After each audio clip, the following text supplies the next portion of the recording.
Hello, everyone, and welcome to A Course in Miracles 365, Awakening to Love. I'm your host, Tomas Garza, and as always here on Enlightened World Network, we have a short and very fun and very deep, and I mean really truly in-depth look at basic universal spirituality today here on A Course in Miracles 365, and welcome wherever you're joining us from here. We have had people literally from all over the world, and it's such a joy and such a pleasure for me to be able to share my experience with you. And it has been profound experience with this wonderful, wonderful spiritual text. Again, if you're not familiar with it, I would invite you just to know that whatever your spiritual background is, whatever traditions you come from, the materials that we're talking about here on this live stream are universal in application. In other words, they apply to you, whatever your spiritual practice looks like, whatever your walk looks like, whatever faith you have, whatever you profess and practice in the world. This applies to everything. Why? Because it's universal. Certain ideas and principles of spirituality are universal, and they underlie every physical form, every ritual, every chant, every mantra, every prayer that human beings may utter and have ever uttered and ever will utter in life. It is truly universal. And yesterday, here in the workbook for students, we started taking a look at lesson 46, God is the love in which I forgive. And I promised that we'd revisit that at least 2 days in a row, and we are revisiting that today. So as you settle in here, I want to invite you to take a look at yesterday's live stream. These are available on Enlightened World Network's YouTube channel. There is a playlist, A Course in Miracles 365. Awakening to Love is the title of this daily live stream. And yesterday's video is worth watching because I went through some basic principles of forgiveness according to the thought system of A Course in Miracles, which I will go back over today and hit some highlights. But I wanted to have a practical focus today. One of the things that has always struck me, has always impressed me, and has always resonated with me about A Course in Miracles is how practical it is, how it gives us, especially in this workbook, ideas to work on. In other words, something to do. It's not about belief. Do you believe in one thing or another? It's not about that. It's about what we do and how we show up right now in the present moment, which I know you've heard before, but let's repeat. It's the only moment that we have. It's literally all that exists. So that being the case, it matters how we show up. It matters how we portray ourselves. It matters that we show up as love, because this is who we are. So God is the love in which I forgive. We're looking at the practice of forgiveness here. And if you've studied A Course in Miracles before, you'll know that this is something that the Course pays a lot of attention to. For a reason, this is how we reorient ourselves. This is how we find the way out. Forgiveness releases ourselves from illusions. Okay? It releases us from illusions. Forgiving someone or something releases us from a lot. Think about it. If you are harboring a grudge against somebody, let's say you're harboring a grudge against a family member, right? A lot of wounds take place in the family context, don't they? I mean, there's a lot of love, ideally, and a lot of support. And in reality, here in the world, a lot of hurt goes on. So let's say, for example, that you're harboring a grudge against a family member, whether that's a parent or a sibling, doesn't matter. If you're harboring a grudge against them, what happens when You release that. When you genuinely forgive and move on from a grudge that you have held, perhaps for years or decades, do you feel a sense of relief? Do you feel lighter? Do you feel more rhythmic, more flowing? Are things easier? Are you happier? Are you more joyful after you've forgiven? I'd venture to say yes, if you've truly forgiven. The answer to that would be yes. And you've let go on a deep level of a lot of illusions. You've let go in forgiving your family member of the illusion that the two of you are separate. You've let go on a deep spiritual level of the illusion that the two of you are actually separate beings at all, because you're not. Now, that's obviously going to be a challenge for the ego to accept, and the ego will refuse, categorically refuse to accept that. This part of our mind wants to tell us that we are separate, that someone's out to get us, and whatever they may have done 25 years ago, we should still harbor that, make it part of our identity, that we're angry, we hate somebody. How often have you said that in life without really thinking about what that means? Oh, I hate so and so. I hate this group of people. I hate this political party. They're despicable. They suck. They're scoundrels. They do nothing but hurt people. What happens to us when we harbor those emotions? And what happens to us when we let that go? This is about a lightness. It is about a lightness of being. Forgiveness is so critical and so important that you'll find A Course in Miracles returns to the subject again and again and again. This is what it does, for very, very good reason. Okay.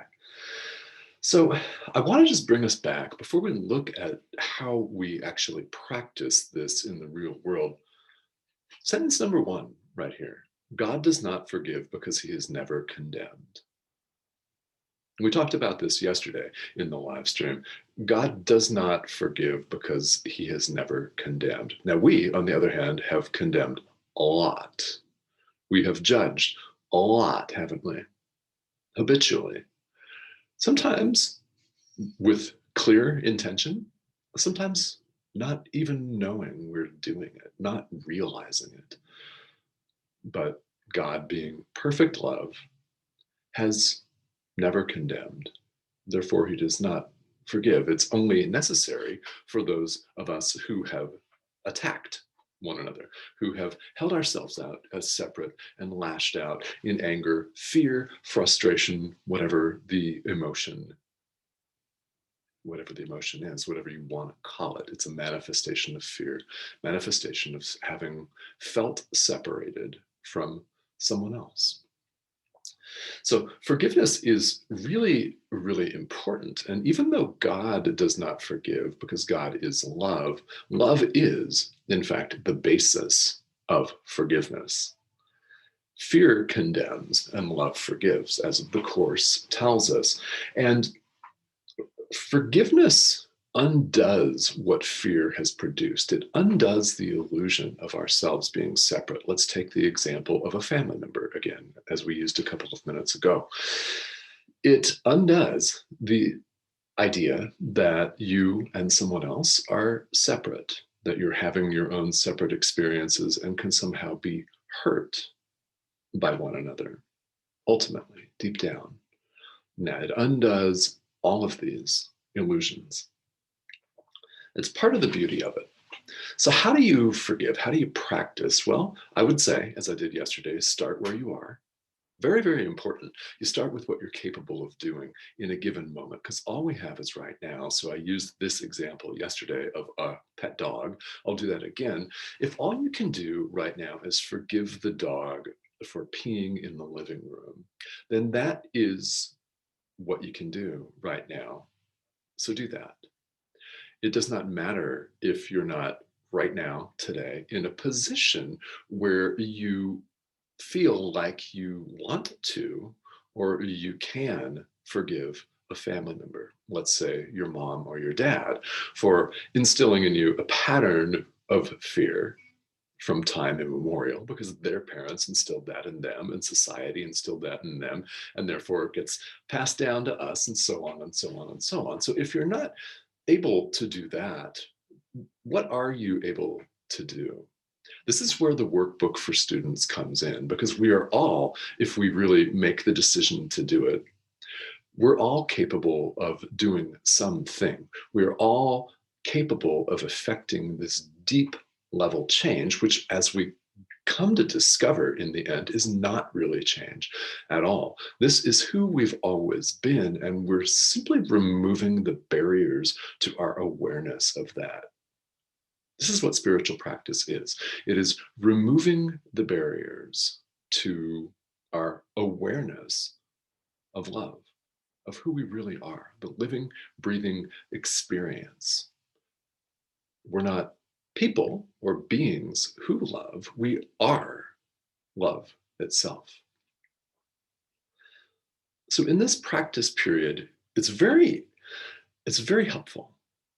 The way that the workbook for students recommends that we practice this lesson, lesson 46 specifically, God is the love in which I forgive, it involves our sitting quietly, whenever, wherever you have the opportunity to do this, and scanning our minds. So if we're honest with ourselves, which is a huge component, obviously, of spiritual practice, if we're honest with ourselves, deeply honest, we will be able to come up with many, many examples of where we have not forgiven, of people whom we have not forgiven. How do you know you haven't forgiven them? Do you have negative thoughts about them? Okay, that's a real good telling sign that your forgiveness of someone or something or some political party, organization, nationality, whatever it is not complete. Okay, if you are harboring negative thoughts about someone, they're a subject of forgiveness. And the workbook has us repeat, and it's in italics in the commentary, God is the love in which I forgive you, Mom, for example. God is the love in which I forgive you, politician. Name him or her. We can all do that, can we not? Right? God is the love in which I forgive you, state someone's name. Okay. As we scan our mind, we'll notice that we're able to come up with many, many examples. Anyone that frustrates you, perfect example, right? Perfect, perfect subject for today's exercise. Could be the dog for going to the bathroom on your living room floor, right? Could be one of your children for frustrating you if you're a parent. Whatever it is, whoever it is, we're able to search our minds and say, God is the love in which I forgive you. Insert someone's name. And we simply are instructed to sit with this and scan our mind and repeat this idea. Repeat it until we're comfortable that we've forgiven a lot of people, and we all should be able very easily to come up with many people. And if you're finding this difficult, just think of world news, all right? Think of everything that goes on in the world, and does it frustrate you? Does it make you upset? Those people that make you upset are the perfect subject for forgiveness. Now, does this mean that you have to condone their behavior? Absolutely not. It does not. All we're doing right now is practicing the day's idea. The workbook for students is an excellent tool in getting out of our own way, in having us just practice the day's idea. The course has us get out of our habitual thinking mind that wants to lash out, that wants to justify everything, that wants to define and defend personal territory. That's what's going on in the world. We're defining and defending personal territory, judging, justifying our judgments, and lashing out. This exercise should be quite easy to identify a lot of people. Now, here's where we're going. That's really powerful. And the workbook tells us we're headed, setting ourselves up to forgive ourselves. Very important, isn't it? Are you able to forgive yourself? In general, I mean, blanket forgiveness. Are you able to forgive yourself for certain things you have done? Are you able to forgive yourself for the way you treated someone or have habitually treated someone?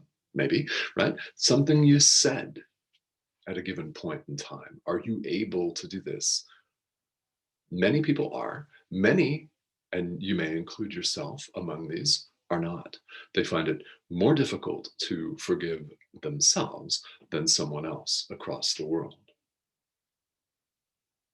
If this is you, then please, by all means, continue practicing according to the suggestions here in the workbook. After you go through and think of other people, situations, groups, or events that you've forgiven, saying, God is the love in which I forgive you, Mom, then say, God is the love in which I forgive myself. Hmm. God is the love in which I forgive myself. Repeat that. You don't have to say this out loud if you're surrounded by people. You can say it inside, but say it. God is the love in which I forgive myself. And if and when, and most likely when, someone you encounter someone, it can be online even, when you become frustrated today at somebody or something or angry, or you feel these emotions and the urge to lash out, simply say, God is the love in which I forgive you, Mom. God is the love in which I forgive you, political party. God is the love in which I forgive you, another political party. Just say that and apply the day's idea as often as you remember it. And if you want to, if you really deeply want to, you'll remember today's idea. Even if it means that you set an alarm on your watch or on your computer, people do that. People do that and they find it helps. Well, however you remember to practice today's idea, this is foundational. This forgiveness undoes all illusions. It is what we're here to do in this world is undo illusions. And this is a tremendous tool. Though this will not be the last that we'll see of forgiveness, but I find it's so central to the philosophy and the practice of A Course in Miracles that it deserves a second day right here on the live. So let's see who's joining us today. And as always, thank you for all of your shares, for your loves, your likes, hearts, comments, all of that. I deeply appreciate it. And it's so much fun for me to be here with you. So let's see who's hopping on here live today. And we're spinning our wheels on the internet. Happens.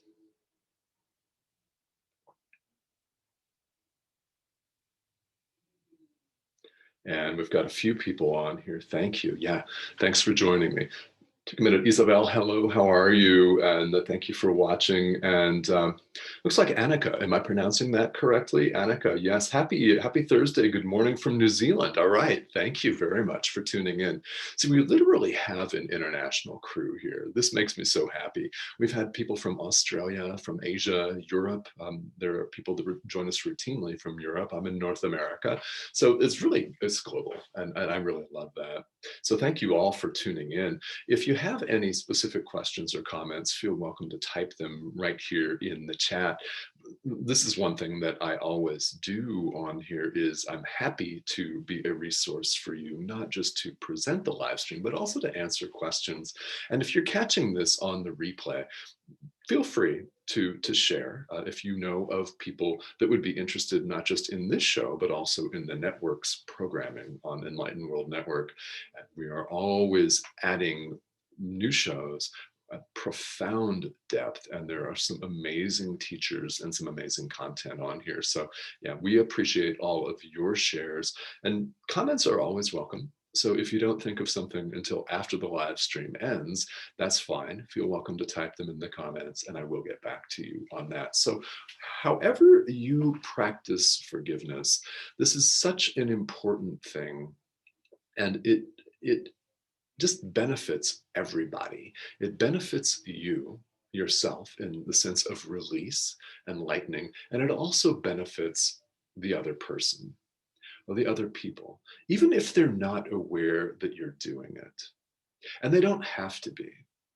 Really, if you feel that you can forgive somebody who has wronged you or even abused you, that is wonderful. You can do that without their knowing it. If you don't want to pick up the phone and have what could be a really long telephone conversation with somebody and talk to them live in real time, that's not necessary. If you feel like you can and want to do that, that's great. All we're asking is that you take time in the present moment to show up as love and to practice forgiveness. The more you do, the lighter your entire world will become. It will be, and you will find this experientially in practical experience, that is more chock full of love rather than fear. Fear will still come up, yes, but it's a different orientation when you make the decision to forgive and to show up as love as often as you remember to do that. That is our task here in this world. So thank you all for tuning in here. Tomorrow, we will move forward with lesson 47 in the workbook. But thank you so much for joining me for 2 straight days of lesson 46. We'll do this with some very, very important lessons from time to time, because as we've discovered, even though there is a numerical system here going 1 through 365, it's never, ever a linear process. In spirituality just doesn't work that way, does it? We have stops and starts, and we want to sometimes dwell on certain lessons. I've done that. Sometimes people forget lessons. I've done that. So however you practice, thank you so much for showing up for yourself and for all of us here. And I will see you back tomorrow. Have a great day, everyone.